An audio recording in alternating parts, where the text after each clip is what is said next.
Fala galera, beleza? Quadrinheiro velho, e hoje eu vou passar pra você um pouco de como foi o bate-papo com Doug Jones. Eu estive na coletiva de imprensa, onde ele bateu um papo com todo mundo, e eu selecionei algumas partes, assim, para não ficar aquela coisa enorme. Foi uma coletiva de 1h30, ele falou sobre vários momentos da carreira dele, e eu acabei escolhendo uns trechos mais legais que são ligados a Star Trek. Eu acho que tem muito mais a ver. Então eu tô aqui na edição, já selecionei os trechos e falei assim, cara, como é que eu vou linkar pra galera não se perder?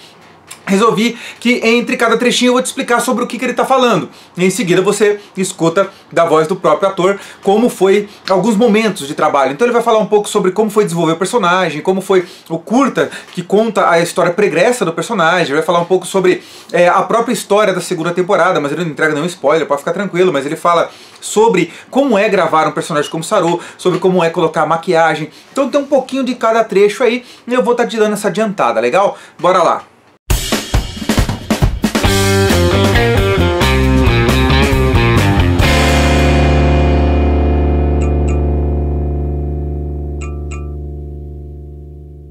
E se você chegou no canal agora por causa desse vídeo, seja muito bem-vindo, aproveite e já se inscreve, liga o sininho para ser notificado dos próximos vídeos, espero que você goste. A gente fala sobre uma porrada de coisas legais, principalmente o meio nerd, geek e super-heróis. Bora lá? Então, a primeira pergunta, o primeiro bate-papo.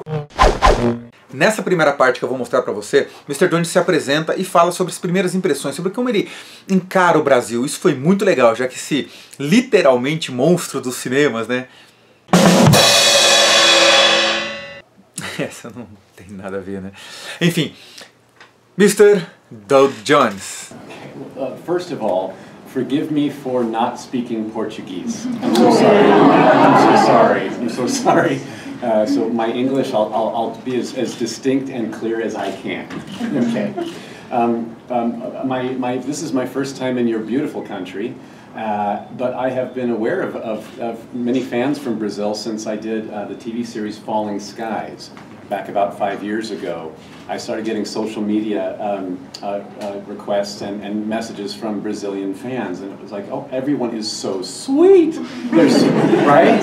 And it only got more and more and more, and then now with Star Trek, it's more fans and more. Every time I see the little Brazilian flag next to somebody's profile picture, it's like, oh, I love these people.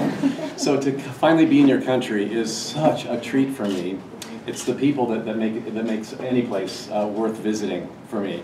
So everyone here is, I'm a hugger and a kisser, and so you are too. Thank you. Yeah, and to meet my voice, I'm so happy. This has been great. So, Legal, né? Eu acho legal essa coisa dele gostar do brasileiro, ele perceber que é um público realmente afetivo, assim como ele. Eu posso te dizer que ontem, durante esse pouco tempo que a gente ficou ali com ele, você percebe que ele é um cara muito gentil, muito amável, é um cara carinhoso pra caramba, sabe? Isso foi super legal. E nessa parte que você vai ver agora, ele fala sobre Discovery, ele vai falar sobre a série, ele vai falar sobre as impressões dele sobre a série e sobre o preparo dele pra série, como que é gravar, né? Como que é ser o Saru. E dá uma brincadinha no final sobre a segunda temporada. I can only speak as an actor. I don't write the show, of course, but it is we're in an interesting place. Our show takes place 10 years before the original series, but we're filming it starting in 2017. So we have a modern audience with a classic old tale. How do you combine the two together without making everybody angry with us, right? So we've been walking on ice this whole time, I feel, but I think successfully, because a modern audience needs visual effects and great writing and binge watching story arcs that go from the beginning to the end of the season, not just one episode at a time. So our stories are very movie quality, and our look is very cinematic. So there's that, but we also, our writers' room is full of Star Trek fans that have grown up with the series just like we all have. And we even have some PhD scientists in our writing room. So the science is very, very meticulously checked, and they also, all the scripts are run through the canon as well to make sure that we adhere to, that we're not, clashing with the canon, we're sticking to it. So I think they're doing the best they can in the writer's room, and I'm an idiot. I just say the words that they give me. You're right. I know. You know. When I'm reading a script, I have to look everything up. Like, what does that mean? And sometimes it's a real word from real science, and sometimes it's a word from Star Trek that was made up. So it's like, Wikipedia? Good. Okay, yeah. So I have to study. I'm a student now myself. With every script I get is like studying for a final exam at university. It's like I have to. When's the test? Oh, I have to film tomorrow. E nesse trecho agora, ele foi questionado pelo jornalista sobre como foi desenvolver o personagem Saru e também sobre esse curta, né, A Estrela Mais Brilhante, que conta a origem do Saru, como que ele entrou para a frota, como que ele é o único Kelpian que faz parte da frota. E ele fala sobre desenvolver o personagem, como que ele fez para criar o movimento. Ele criou um personagem que não existia, ele criou todo um movimento, um jeito de ser do personagem que não existia, claro, com a ajuda da direção e tal, dos diretores, produtores, mas ele teve que ensinar outros atores a serem Kelpians, porque mostrou naquele momento a família dele, a irmã e o pai que ele tinha no planeta dele, e como que foi ele se desapegar disso, como foi ele sair, né, desse planeta, porque ele era diferenciado. Então esse curta é muito legal. Se você não assistiu ainda, eu recomendo que você assista, ainda mais se você é fã de Discovery, se você gosta de Star Trek. Aliás, se você gosta de Star Trek, você precisa assistir Discovery. Eu acho uma série muito legal. Muita gente muito fã antigo, reclamou muito da série anterior, da primeira temporada, por conta da aparência dos Klingons e algumas coisas um pouco diferentes, mas a gente tem que entender que a série vai evoluindo, né? É uma coisa que vai ficando muito antiga, ela precisa ser atualizada. Então, com vocês de novo, mais um pouco de Doug Jones explicando sobre como é desenvolver o Sr. Saru. My short film, The Brightest Star, is a backstory that shows, I wanted to know this information too, because I wanted to see I'm the only Kelpian in Starfleet. How did that happen? How did I break away from being a prey species on my planet? How did I end up being a high-ranking officer on a starship? That's a huge gap to fill. So this backstory actually helps explain that. I was so happy to be able to tell that story, and you can see my family life and what I have a sister, I have a father, and to meet them and to see what the family dynamic was like. And I also enjoyed playing myself as a teenager. I was a younger Saru then, and so I kind of had a more humble posture, and I tried to, I remembered what it was like to be a teenager and have my parents say, young man, you better behave. And so I revisited all of that part of my own life to find Saru's early years. And, but then, yes, my sister Sarana, played by Hannah Spear, and my father, I'm going to forget the actor's name now, but the two of them had to meet with me. Anyone who's played a Kelpian now has had to meet with me because I was the first Kelpian. I had to help develop what a Kelpian is, how a Kelpian moves and feels and gestures. So we did have some Kelpian classes where we put our boots on, and everything starts with the boots. Those hoof boots are so, I'm in high heels without the heel behind it, so it's a balancing act, And so to teach someone we all had to put our special boots on and walk around a conference room, around a table. We just started walking, and so the most important thing is, I'm going to stand up, is when you put those boots on, your balance is set off, so it helps to put your hips a little bit forward. I found my balance that way, so I didn't have, and what that did is it put my arms slightly behind me. So when I walk, I just started, oh, well, that's easier. Yeah. Oh, wow. And that gives them a different look, unlike anything I've ever played before. And that's the challenge for me, is every character that I play, every otherworldly character with heavy makeup that I play, I've been acting for 33 years. So I need to make this character different than every other character I've played before. So the boots helped me so much, the footwear. It changed my posture immediately, and I found his walk within 3 minutes. So then to try to transfer that to new actors coming in, they found it very easily too.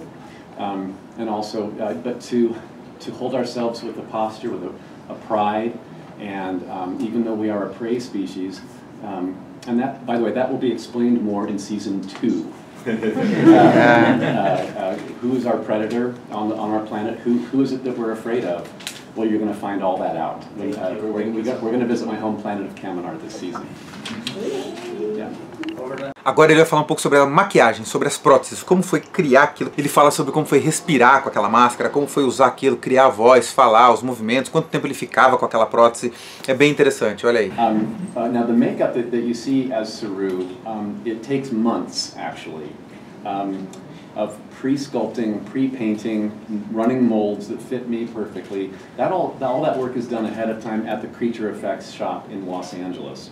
Those pieces then get shipped up to Toronto where we film, and the application process getting it on to me is about an hour and a half a day. That's almost nothing. An hour and a half of makeup is nothing.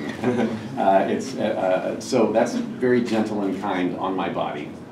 But then I'm wearing it for a 15, 16-hour day because we're shooting a long time.